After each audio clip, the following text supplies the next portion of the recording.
दोस्तों, मेरे साथ प्रोफेसर राम पुनियानी सर हैं, जो कि हिस्टोरियन हैं, इतिहासकार हैं, देश के जाने माने। और अंतर्राष्ट्रीय स्तर पर जब कुछ बोलते हैं तो उसको सुना जाता है, समझा जाता है। और मेरा ख्याल है इस सरजमीन पे दूसरी बार आप तशरीफ़ लाए हैं, गौतम बुद्ध की सरजमीन पर, जिन्हें शांति का अग्रदूत कहा जाता है।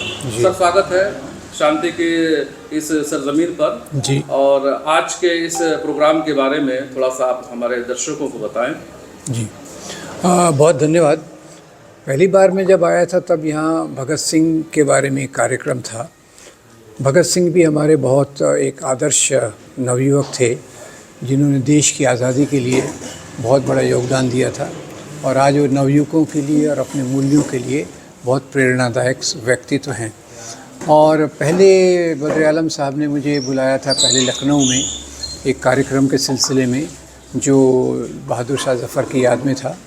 अभी दूसरी बार उसी प्रकार के प्रोग्राम में मैं आया हूँ और मुझे ख़ास बात अच्छी ये लगती है कि हम यहाँ जब कार्यक्रम करते हैं तो केवल वो बुद्धिजीवियों के छोटे तबके तक नहीं रहता, आम जनता तक वो मूल्यों को ले जाने की एक मौका मिलता है। उसी प्रकार देखा जाए तो ये इसके बहुत सारे महत्व तो रविकांत जी ने बताए।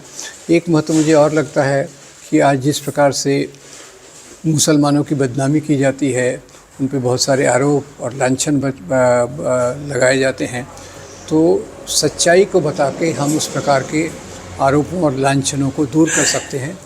और ये आरोप और लांछन जो हैं, उससे समाज में नफ़रत फैलाई जाती है, उस नफ़रत से हिंसा करवाते हैं और समाज का पूरा माहौल ख़राब हो जाता है। तो इसको मैं इस रूप में देखता हूँ कि ये एक बहुत अच्छा मौका है कि हम बहादुर शाह ज़फ़र की तो बात बताएं, उनके जीवन का योगदान इस पूरे 1857 के भारत की आज़ादी की क्रांति में, भारत की आज़ादी की आंदोलन में बताएं। साथ ही साथ जो पूरे मुसलमान बादशाह थे, उनके ख़िलाफ़ किस प्रकार से जो प्रोपेगेंडा किया जाता है, उसका भी हम मुकाबला करके देश में शांति की स्थापना की तरफ एक कदम बढ़ाएं। और सिद्धार्थनगर में और ज़्यादा महत्वपूर्ण होता है, गौतम बुद्ध जी की ये धरती है और मेरे ख्याल से दुनिया के सबसे बड़े शांति के जो प्रतीक हैं, उनकी शुरुआत गौतम बुद्ध जी से ही होती है। तो इसमें बहुत एक अच्छी बात है कि हम यहाँ आए हैं और आप लोगों से बात करेंगे। बहुत धन्यवाद। बहुत बहुत शुक्रिया सर। जैसे